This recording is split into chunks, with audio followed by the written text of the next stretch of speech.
Josh and I welcome you all to my channel Urdh Vareta.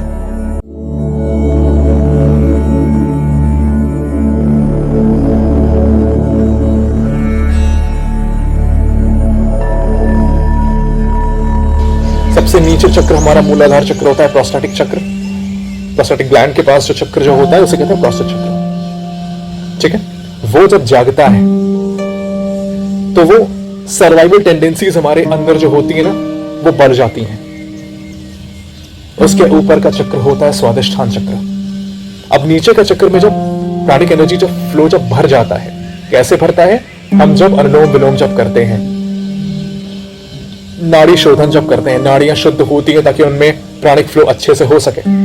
जब वो अच्छे से हो जाता है तो सबसे पहले प्राण शक्ति हमने जब अनुलोम विलोम किया तो हमारी नाड़ियों से होकर सबसे नीचे जो चक्र है मूलाधार चक्र उसमें भरता है।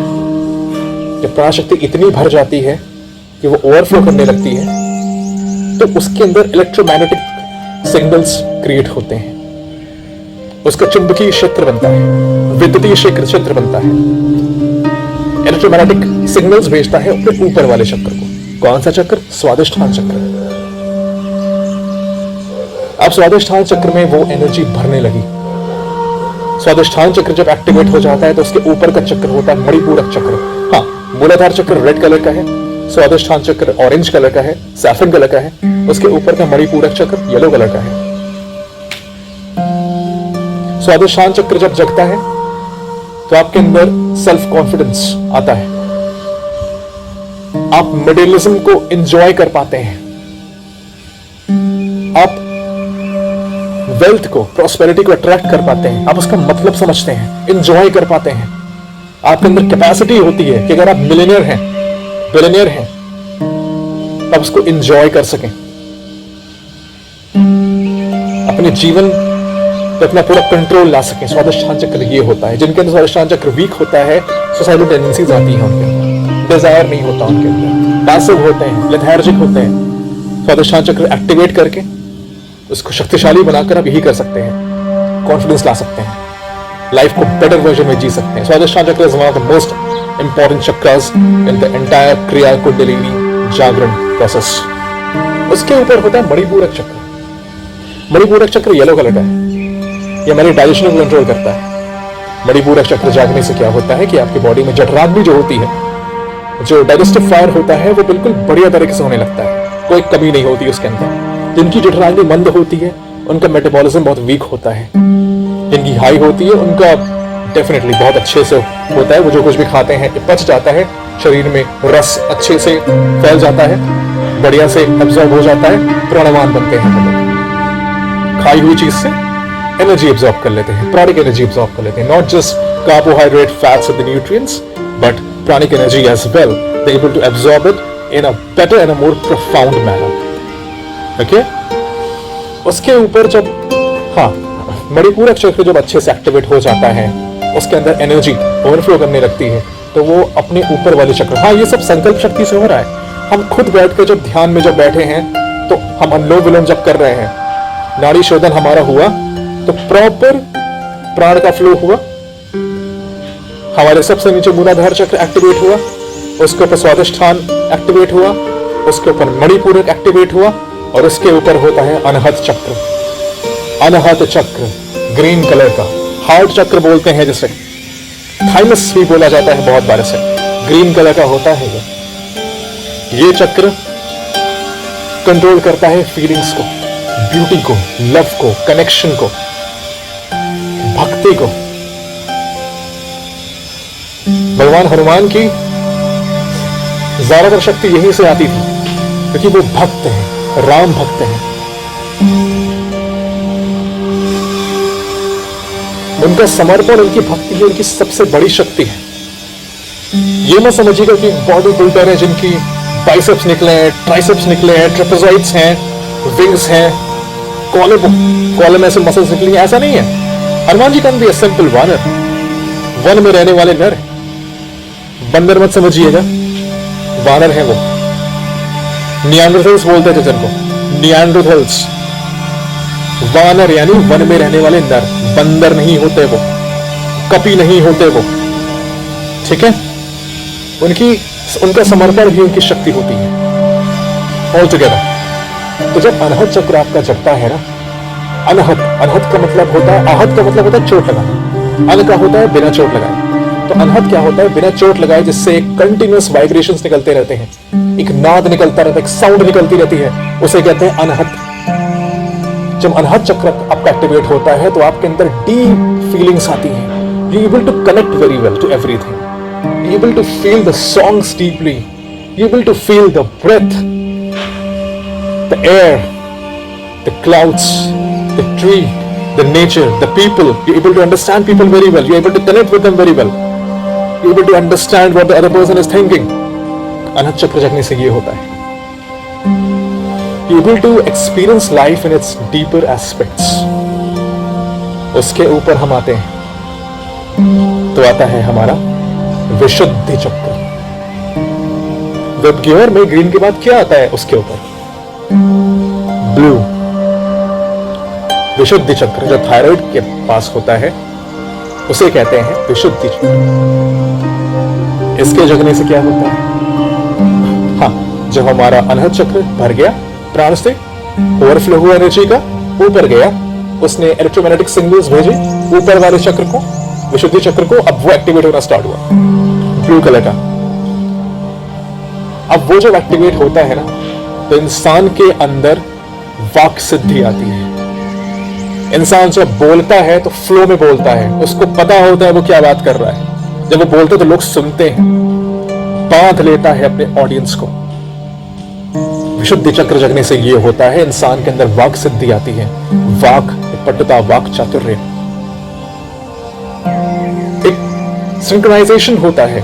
वो क्या सोच रहा है और क्या बोल रहा है उसके बीच में एक सिंक्रोनाइजेशन होता है proper. He is satisfied with what he और शी इज स्पीकिंग।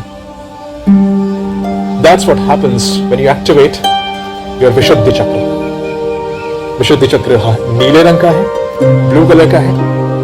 आप भगवान शिव को देखेंगे, वो आदि योगी है। He is an entire representation of yoga. Nobody in this entire universe can be better than him and the most and more exact than him. He is a representation. He is Adi Yogi, the first yogi, the one who created yoga. योग का मतलब होता है combination, Sanskrit शब्द है ये। To combine consciousness to the super consciousness. योग simple, a technique, एक पद्धति, एक पाथ, जिससे कि आप अपने आप को गॉड से जोड़ सकते हैं। मैंने गॉड और ह्यूमन के बीच में कनेक्शंस बहुत बार समझा दिया है, तो रिपीट उसे मैं नहीं करूंगा। आप मेरी प्रीवियस वीडियोस को भी देख सकते हैं। तो ये सब है। आपका विशुद्धि चक्र जब एक्टिवेट होता है तो आपके अंदर वाक चातुर्य आता है, वाक पटुता आता है, वाक सिद्धि आती है। भगवान शिव नीलकंठ कहे जाते हैं, उनका ये चक्र गजब का एक्टिवेट है। आदि योगी जब पहली बार कैलाश पर्वत पे आए थे तो सब ऋषि उनके आसपास बैठे थे। उन्होंने उसे, उन सभी को योग की अलग अलग पद्धतियां समझाई थी।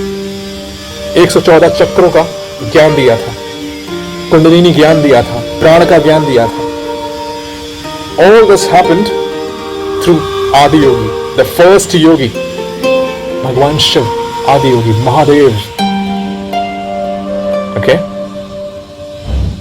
एक चीज जो होती है जब इंसान का विशुद्धि चक्र एक्टिवेट होता है ना,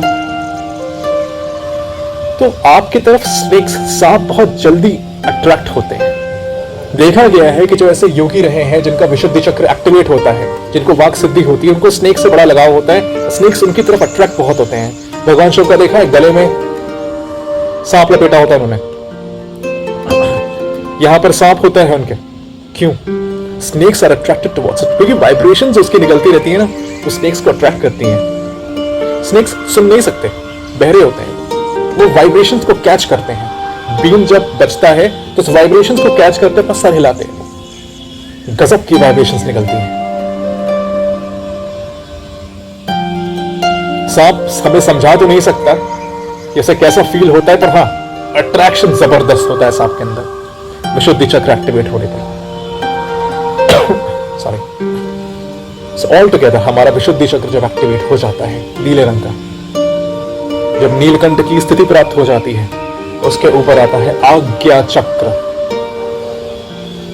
पिट्यूटरी ग्लैंड के पास इसका स्थान बताया गया है योग पद्धति में, थैलेमस और हाइपोथैलेमस के बीच में, यहां पर। और इसको एक्सेस करने का तरीका क्या, दिखने का तरीका क्या है, कैसे दिखता है, कहां पर होता है? इसकी चारों तरफ ऐसे लेफ्ट, राइट, ऊपर और बैक साइड में हाइपोथैलेमस ग्लैंड होता है, और बीच में एक कैविटी होती है, खोखला स्थान होता है, जिसे बर्स होल बोलते हैं। बर्स होल, BURR, बर्स होल बोलते हैं, जहां पे ये एनर्जी एक्टिवेट होती है। एक जंक्शन पॉइंट है इस एनर्जी का, फिजिकल एस्पेक्ट में दिखता नहीं है पर वो होता है, बर्स होल।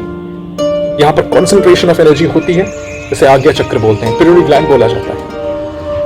आज्ञा चक्र में जब प्राण शक्ति भरती है तो एक्टिवेट होता है। इससे क्या होता है, इंसान बहुत गजब का विचारक बनता है। हो सकता है वो बहुत अच्छा साइंटिस्ट हो, बहुत अच्छा मुनि हो, मनन करने में बहुत अच्छा हो, सोचने विचारने में बहुत प्रकांड हो। वो अपने शरीर को जैसा चाहे आज्ञा देकर वैसा ट्रांसफॉर्मेशंस ला सकता है अपने अंदर। प्राण शक्ति का फ्लो कर सकता है। संकल्प शक्ति बहुत स्ट्रांग होती है ऐसे लोगों की, विल पावर गजब की स्ट्रांग होती है ऐसे लोगों की। आज्ञा चक्र से ये फायदे होते हैं जगाने के। आज्ञा चक्र का नाम बहुत कॉमनली हम सबने सुना होता है, क्योंकि बताते हैं, मेडिटेशन करते हैं, यहां पर ध्यान करो, मिडिल में, अंदर, पीछे, सेंटर में जो चीज मिलती है उसे कहते हैं आज्ञा चक्र। हमसे कहा जाता है ये होता है आज्ञा चक्र ऑल टुगेदर, एग्जैक्टली। और हाँ, जब ये भर जाता है, जब ये एक्टिवेट हो जाता है, तो आप एक प्रकांड विद्वान बन जाते हैं, इंटेलिजेंट बन जाते हैं। प्रकृति अपने आप अपने सारे नियम, अपने सारे रहस्य आपके सामने खोल देती है। मैंने क्या कहा था हमेशा से ही कि ज्ञान जो होता है आपके शरीर के अंदर होता है, बाहर से नहीं मिलता। बाहर से जानकारी मिलती है, ज्ञान अंदर से मिलता है। आप पत्थर एक नदी में फेंकते हैं तो उसमें रिपल्स क्रिएट होते हैं, तरंगे क्रिएट होती हैं। उसी प्रकार जानकारी शरीर में बाहर से आ रही है, जैसे मैं बोल रहा हूं, आपके अंदर जा रही है वो जानकारी, आपके शरीर के अंदर रिपल्स क्रिएट हो रहे हैं, रिएक्शन हो रहा है, वो ज्ञान, उसका स्टिमुलेशन हो रहा है, स्पंदन हो रहा है, उससे ज्ञान एक्टिवेट करने की हम कोशिश कर रहे हैं। Right, that is the thing. तो आज्ञा चक्र एक्टिवेट जब हो जाता है तो इंसान बहुत प्रकांड विद्वान बनता है, विचारक बनता है, बुद्धिजीवी बनता है, इंटेलेक्चुअल बनता है इन ट्रू सेंस। और हां, जब ये छठा चक्र एक्टिवेट हो जाता है, ये चक्र शरीर के अंदर होता है। ये होता है जीव शरीर के अंदर तक की बात। आखिरी चक्र सहस्त्रार चक्र हमारे शरीर के अंदर नहीं होता। पीनियल ग्लैंड, मास्टर ग्लैंड उससे कंट्रोल करता है, पर वो प्रोजेक्ट करता है हमारे सर के ऊपर। आप ऐसे करिए, गुरु शिष्य मुद्रा बनाइए, इस प्रकार से देख रहे हैं, अपने सर के ऊपर रखिए ऐसे। जहां पे पॉइंट मिलेगा ना, एग्जैक्ट वहां पर जंक्शन होता है, प्रोजेक्शन होता है एनर्जी का, उसे कहते हैं सहस्त्रार चक्र, मास्टर ग्लैंड। ये जब एक्टिवेट होता है, you get ecstatic feeling, out of the world feeling, transcendental feeling. Ramakrishna के परमहंस जब परम चेतना की स्थिति में जब आते थे तो नाचने लगते थे, डूब जाते थे उसमें, पागलों की तरह। एक्सटैटिक फीलिंग आती थी उनको, because his consciousness was transcendent to such a state that he became one with the God. ऐसे होते हैं महात्मा। क्षमता होती है उनके अंदर अपनी चेतना को स्तर तक पहुंचाने की, तब जाकर वो बनते हैं महात्मा, महाआत्मा, महान आत्मा, great souls. And he is Paramatma. God is Paramatma. He is the supreme soul, source of all the soul.